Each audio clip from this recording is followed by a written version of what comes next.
Welcome back to those of you following us in our top baseball stories out of Indiana for 2019. And I'll tell you, when I was looking at this episode that we're going to have right here, we're talking travel baseball.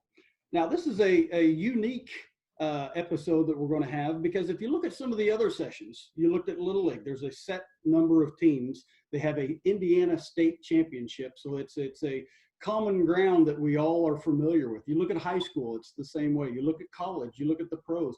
Now, travel ball is a different animal.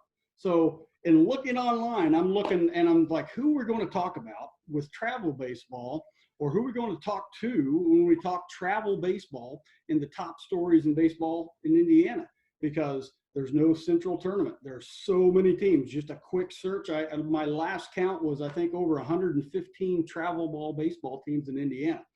Well, in doing my research, I got to look no farther than my backyard, and I'm glad to have our guest here with us to talk about travel baseball from 2019 and really look at the whole scene of travel baseball, how it's changed, where it's going.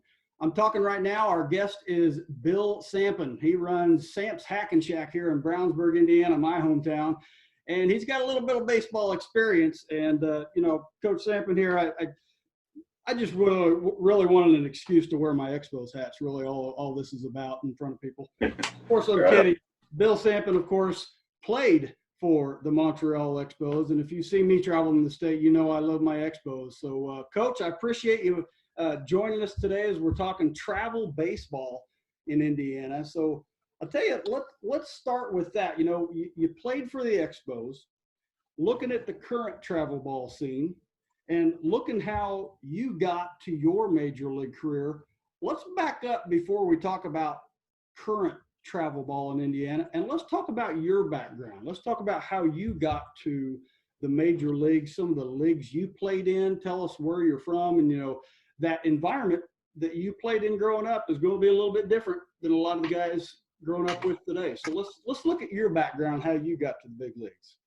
Yeah, it's definitely a different world today, and my trip to the big leagues is not probably a very normal path. I grew up in a really small town in central Illinois, a town of 500 people. Emden is the name of the town, and there was no travel baseball per se at that time or in that area. We had American Legion baseball, which does still exist, but it's taken kind of a backseat, if you will, to travel baseball, generally speaking, nowadays.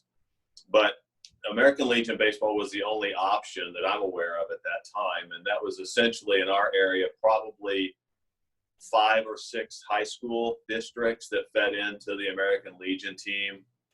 Oddly enough, following my junior year of high school, I got cut from that team, so I ended up playing rec baseball the summer after my junior year of high school. I made the team my senior year, after my senior year, but didn't really pitch. I played short, pitched very sparingly. All of that led then to having 0 colleges recruit me to play baseball. So I went to a Division III school, McMurray College in Jacksonville, Illinois, and played baseball and basketball there. In all honesty, the baseball program was not very good. It was an afterthought. My senior year, a new coach came in and started to try to build a program and put together a legitimate schedule and so forth. And we ended up playing a couple of Division I schools, and I had an opportunity to pitch against them. And I think that's kind of where I probably started to get on the professional scouts radar just a little bit. I hadn't played any summer baseball during my college years.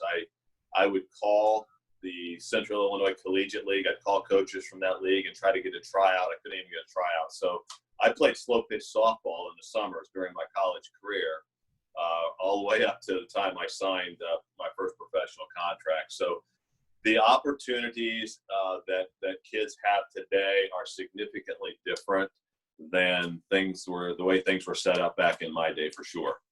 As we look at what you just said, Coach, you talked about at one point, getting cut in high school. No college recruits are ringing your phone, knocking on your door. Yet here you sit now, years later, a veteran MLB player, and making a career out of baseball. So if you've watched the other series in this episode, if you've watched the other episodes in this series of Top Stories in Baseball, that's the recurring theme I'm seeing again. Have a passion, do the work, stay the course. And that's, you know, the first just few minutes of what you're saying there is dead on point, and I'm glad you brought that up. So we've got the background. You got into college, and you start to get seen. You're staying the course. You're doing the work. Now you're in the pros. You tell us a little bit about your MLB career and where that led you to where you are today. Well, my first couple of years of professional baseball were not so great either. I had an arm injury, only pitched 11 innings my first season, had my first shoulder surgery following that season, cut my next season short. I ended up in another half-season league because of the injury and my rehabilitation. Only pitched 28 innings in that year because my arm was still hurting. Fast forward the following season, for some reason the Pirates kept me around. I don't know why. They gave me $3,000 to sign, so they didn't have anything invested in me. And I'm very thankful for the fact that they stuck with me through that. I am deeply indebted to them for that. And the following season, somehow I ended up in a high A ball. And my arm was still bothering me, hurting a lot at the beginning of the season. I wasn't pitching very well. I got thrown to the bullpen, which, to be honest with you, was probably really close to being released. And fortunately for me, the guy who replaced me in the starting rotation didn't throw very well either. So I got a chance to get back in there. And in spite of the fact that my shoulder hurt, I started to pitch pretty well. My pain was so severe that there were a lot of times between starts I didn't pick up a baseball, which is not the recommended path for in between starts. But I kind of sucked it up and gutted it out, probably through, with 2 playoff wins. I probably threw 160 innings that season and got through it and pitched well enough, I think, again, for them to invest some time and effort into me. Had a second shoulder surgery. And then I went to the Dominican Republic for winter ball following my, a year in AA. And I got picked up in the Rule 5 draft. The Montreal Expos had seen me along the way. They liked me. I wasn't protected on the 40-man roster with the Pirates. And so the Expos took me in the Rule 5 draft. Again, an opportunity that really probably gave me my chance because I got to go to spring training for the first time. And I made the club out of spring training and, got some opportunities to pitch. And when the rosters went back down to normal size, that was the year that spring training was shortened because of the lockout. So they expanded the roster 2 positions, 2 spots, probably got me a chance again, and pitched well enough for them to keep me around and had the opportunity to stay with the Expos for about 3 seasons before they traded me. So I look back on that path and think I was really, really fortunate. I just got lucky. I got lucky that some people saw something in me that I probably didn't even see in myself, and they kept me around, and I had some good timing and just was really, really fortunate, and I'm thankful for that. Probably more today than I was even at the time when I was in the midst of it. Yeah. Well, I'll tell you, I got to ask you, Coach, how's that arm feeling right now? I know earlier today you were pitching to some local college kids that are home on their break, and you're throwing to the young kids all day. I mean, you still got it, I'm assuming. Well, I don't know if I ever had it, but my arm still works. So it's still attached. So I'm thankful I can still throw. Yeah. Okay, so you had your major league career, and let's fast forward through that. You're in Brownsburg now, and you're running Samp Sack Shack, but you're also doing something else. You're the co-founder of the Indiana Expos, the travel ball team, and take us through the Indiana Expos season. Now we're going to talk about the travel ball scene in general, but I want to hit at the Indiana Expos organization as well. Maybe how it got started. I'd like to hear about the Diabetes Foundation that you have there. That looks like a great thing. So bring us into the Indiana Expos. Maybe starting from the beginning. What got you started with the Indiana Expos, and let's take it from there. Well, we've had the Hack Shack open for a little over 10 years now, and just opened a second facility a couple years ago in Plainfield as well. And I never had any intention of doing travel teams. All 3 of my boys had played travel baseball. I understood the workload involved in that and all of the logistics and the planning, all the things involved. So that was never our intention. But about 3 years ago, maybe a little bit more now, a couple of kids that I was training, their dads asked me if I would ever be interested in coaching again a team. And I said, well, yeah, I'd be interested. So they came to me with an idea and a thought, kind of a proposal, if you will. And so my plan at that point was just to coach that team. They were 15 years old. I thought I would coach them, probably take them through, their 17-year-old year. Well, subsequently, 2 other people had approached me and said that they had been with the team. They had part of the kids that were going to remain together. Part of them went away. The team kind of split, wondered if we would adopt them. So I went from agreeing to coach a 15-year-old team to then having a 14-year-old team and a 13-year-old team. Both had approached us, and I'm like, yeah, sure, why not? Let's give it a shot. So we did that. We didn't do tryouts. We just picked some kids, around, and thought we'd give it a whirl, and found out not only that we liked it, but we felt like we could provide some things that maybe were somewhat missing in the travel world, have a little bit different approach.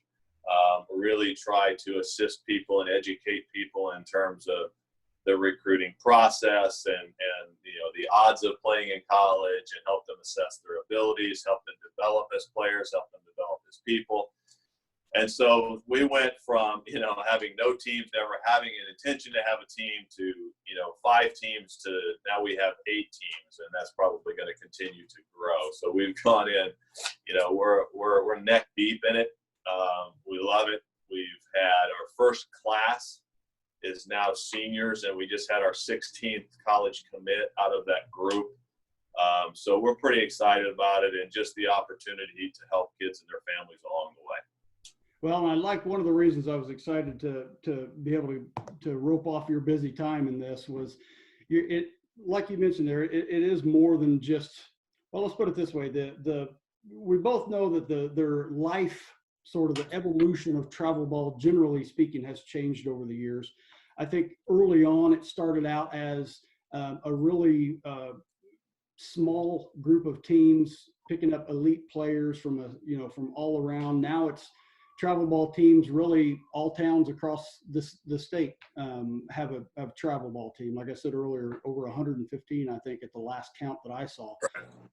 So and they come and go. There's a dynamic there that you may not have a guy in your 13U team to your 15U team to your on throughout. They're going in and out. So there's that dynamic there of the changing teams. What I want to talk about before we get into really the dynamics of travel ball in general, I'd like to talk about one of the things you're doing there with the Expos that really caught my attention. Tell me a little bit about the Diabetes Foundation that you're running through your facility and the Expos.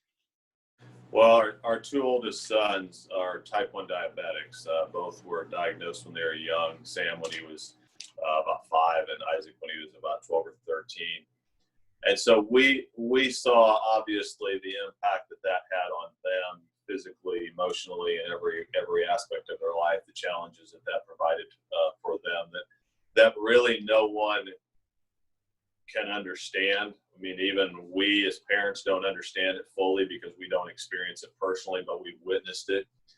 And so we put together a foundation to try to do several things. Educate people, we raise funds right now. Denise Faustman at Boston General in Massachusetts has what she believes is really groundbreaking, not a cure, but an aid and a help and assistance for type 1 diabetics that goes beyond just another type of blood meter or another gadget. So we've raised money to try to help that endeavor. And it gives our kids an opportunity. We're really trying to still figure out how to better tie it into what we do, but it does give the organization a broader sense than just a baseball team. And it does give our kids and our families an opportunity. If they don't have something like that in their life, it gives them another avenue to have a charity, something that's somewhat personal because of the tie-in and so forth. And it makes it just bigger than baseball. Well, and hats off to you for the efforts and the path that you're moving there. Like you said, there's always ways to to interlink those two more together, but you're on the right path. And, one of the things in speaking with Mr. Barber with the base, who I know you're familiar with, he has a similar story. He had this passion. He wants to get involved in doing something, but he didn't know how to do it. So he just started moving. And Yeah, then it's right. where we are with the base. So, I'm Right. excited to see where that's going to head in the future. And like I said, hats off to you for getting it started, because that's where it begins. So as we look at the travel ball scene, and alluding to what you mentioned, more than just baseball, and talking offline, I know that's one of the things that got you involved in the travel ball scene, was just making it more about promises for scholarships. It's more than that. It's more than just baseball. It's the whole scene of raising the full amateur kid himself. But let's look at that travel ball scene across the state. Like I said earlier, there's no central state tournament. So what are some of the big tournaments the Expos go to, for example? Well, it varies a little bit from year to year. And we try to become more and more sensitive to where do we need to go, what's best for the kids, what's best for each certain team, what's best for the families, because you can spend as much money as you want in travel baseball. And so we've tried to be sensitive to that. But we've gone down to Atlanta in the past, the WWBA National Championships. It's a huge tournament that I really enjoy going to. We're not going to go to that this year. It's, again, very expensive. It's a whole week in a hotel for parents, so we're gonna pass that one by. But we try to stay in Indiana as much as possible, and yet get out of state 2 to 3 times, depending upon the age group, maybe 4 times, to get our kids exposed to other players too, players from other states, players from other parts of the country, get in front of different college coaches and so forth. So we switch it around a little bit from year to year and try to make those decisions based on what we think is best for the personnel that we have. Tell me a little bit about the makeup of your teams, and maybe talk about some of the the teams that you're playing, some of the teams that you see, other Indiana teams that you're seeing at all these tournaments that you guys go, where you're crossing paths, for example. But there's different makeups, obviously, of the different travel teams across the state. Some of them are just exclusively local kids. Some of them draw from, big part of the state. Some of them draw from all across the Midwest. Tell us about your Expos team and who you guys are drawing from. Yeah, that varies a little bit from age to age too. But we've had several kids from Bloomington, and then kids up from Kokomo, Pendleton. But pretty much we're Central Indiana. We really aren't a regional type team. I think that's a different niche, if you will, and not something that we're involved in at all right now. Nothing wrong with it, to each their own. But we try to get kids who are close enough proximity to us that we can have access to them, and we try to connect with them for 4 to 6 weeks in the fall, and we have 10 weeks of workouts during the winter. So to have kids from too far away probably makes it not very reasonable for them. We like that contact. We like to be around, and we want to have that interaction with them. So we stay pretty much in Central Indiana by and large, in terms of the kids that we draw. And the tournaments just over the years, maybe, talking about some of the other travel teams across the state, who are some of the other organizations that, you run into quite frequently in some of the tournaments that you're playing in? Well, there's so many teams from this state and from the region that honestly, you don't run into the same teams very often. You may be in the same tournaments, but that's one of the things I like. That's why we move around. We don't want to play necessarily the same people all the time. But I mean, the Indiana Bulls have been around, they're probably the flagship organization in Indiana, and they draw a lot of talented kids, year in and year out. One of the newer teams is the Evo Shield Canes. They're more of a regional type. And honestly, as you said, the list continues to grow, and it continues to change from year to year, because you'll have some that come and some that go. So, I mean, it's countless, the teams that are out there, and the teams that you run into just changes from year to year and week to week. Yep. Well, and like going back to the list I looked at online, and I follow a lot of the travel teams online, but just some of the websites, you could probably just pick a mascot, and there's probably a travel team with that name just in India. Pretty close. Yeah, pretty close.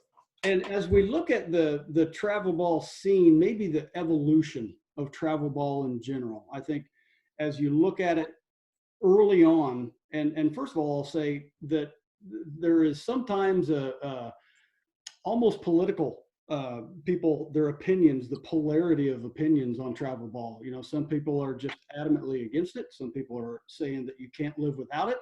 I'm one that thinks that everything can coexist, and travel ball is a sign of the times. Matter of fact, as you look at other sports, travel ball really is one of the last sports in Indiana anyway that reached that travel ball type environment that we see today. If you look at swimming, basketball, volleyball, musical aspects or musical events, travel something has been around forever, and baseball is really one of the last ones to get there. But True.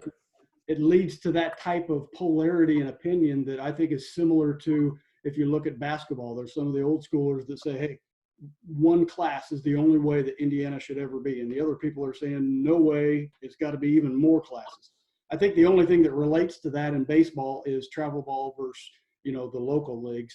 And I don't think there's an argument there. I think it's a sign of the times, but it has definitely changed. I think the evolution of travel baseball started out, I consider American Legion a travel ball. You know, it's right. But even outside of what we think of today as travel ball, probably started out with just a few teams grabbing people from all over the state.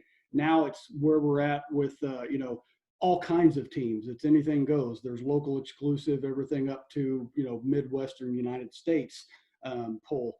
So looking at where we're at, maybe considering maybe your youth experience, where travel ball has gone, I would like to see it with more organizations like yourself, where you have it, you know, you're also tied to a foundation, you're looking outside the field.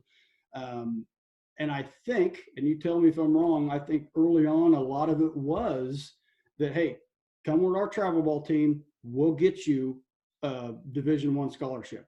I think we've been in travel ball long enough that that is less. I'm sure it still happens, that's the organization to get them that promise of a scholarship. I think it's less, but I'd like to hear your opinion on, you know, kind of the evolution of travel ball over the last 20 years, say.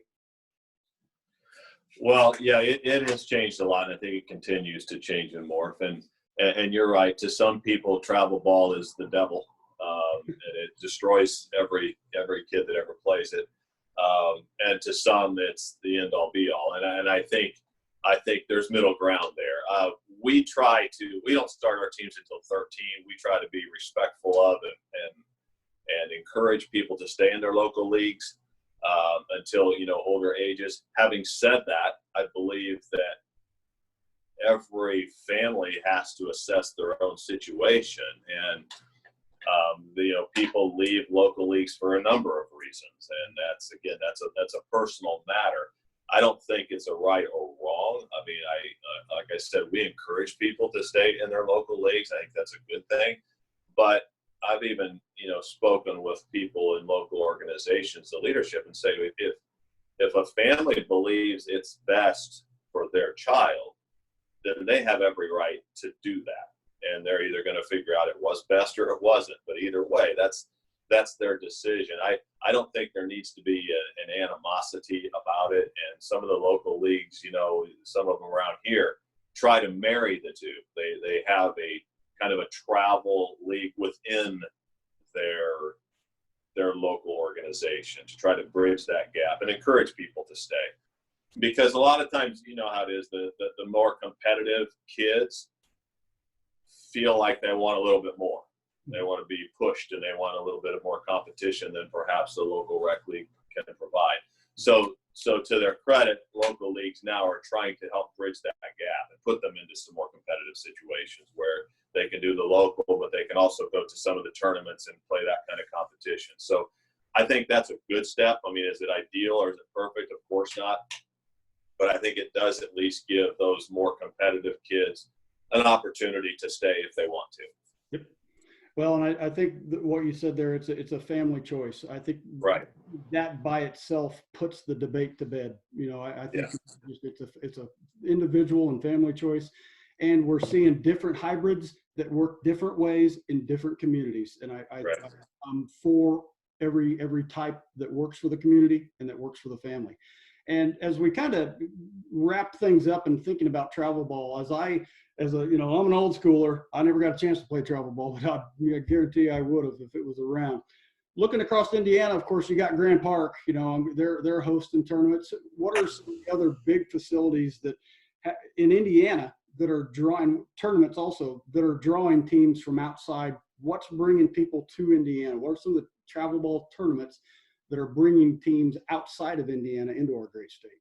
Right. Well, Grant Park is probably the primary facility that has the ability to host, tournaments in and of itself. But what a lot of the tournament organizations do is they will, contract local high schools and local colleges, and then they will have their tournament. They'll host their tournament at multiple sites like that, and those draw people in from other states and other areas as well.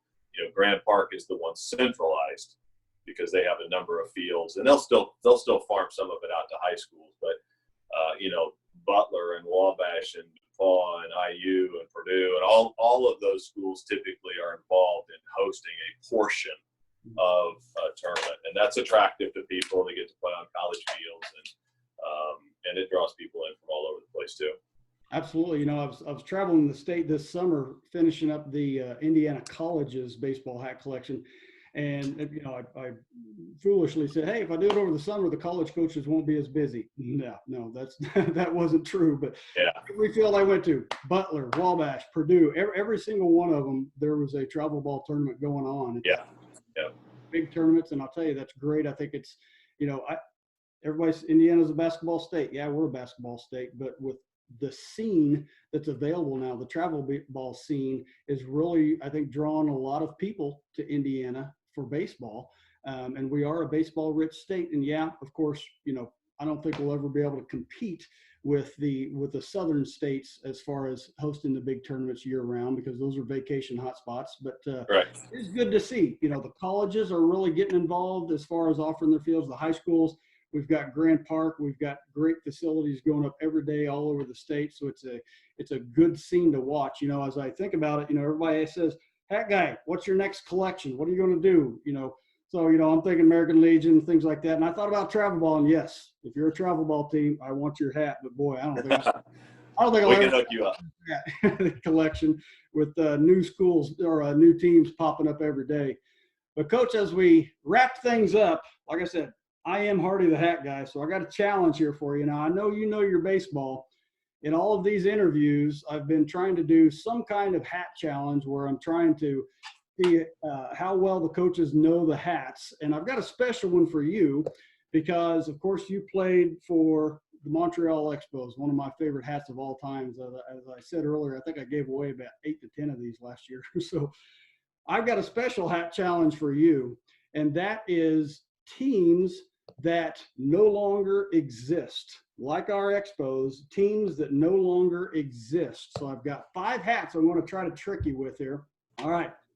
Hat number 1, these are, again, all teams that no longer have a baseball team. There is one that is out of state. The rest of them are tied to Indiana, but I got a feeling you'll get this first one here because it has somewhat of a tie to the Expos. Hat number 1. That's the old Washington Senators. Yes, that is the Washington Senators, and you've probably seen me wear that hat all over the place. Hat number 2, this might be a trick question right here. This is an Indiana college, and I guess you could say theoretically the college doesn't exist either, but definitely the baseball team. That is what was Bethel College. Yes, of course that is Bethel University now. That was I tried to trick you, but I should have known better. Hat number 3, again, another college that still exists, but to the dismay of Coach Woodridge up in Nancilla, the baseball team no longer exists. Holy Cross. Yeah, Holy Cross, the school up in South Bend there. 3 for 3. Now, the next are not tied to a school. And two teams that I hold dear to my heart. They are tied to Indiana, but actually the organization doesn't exist anymore. Hat number 4 right here. The ABCs.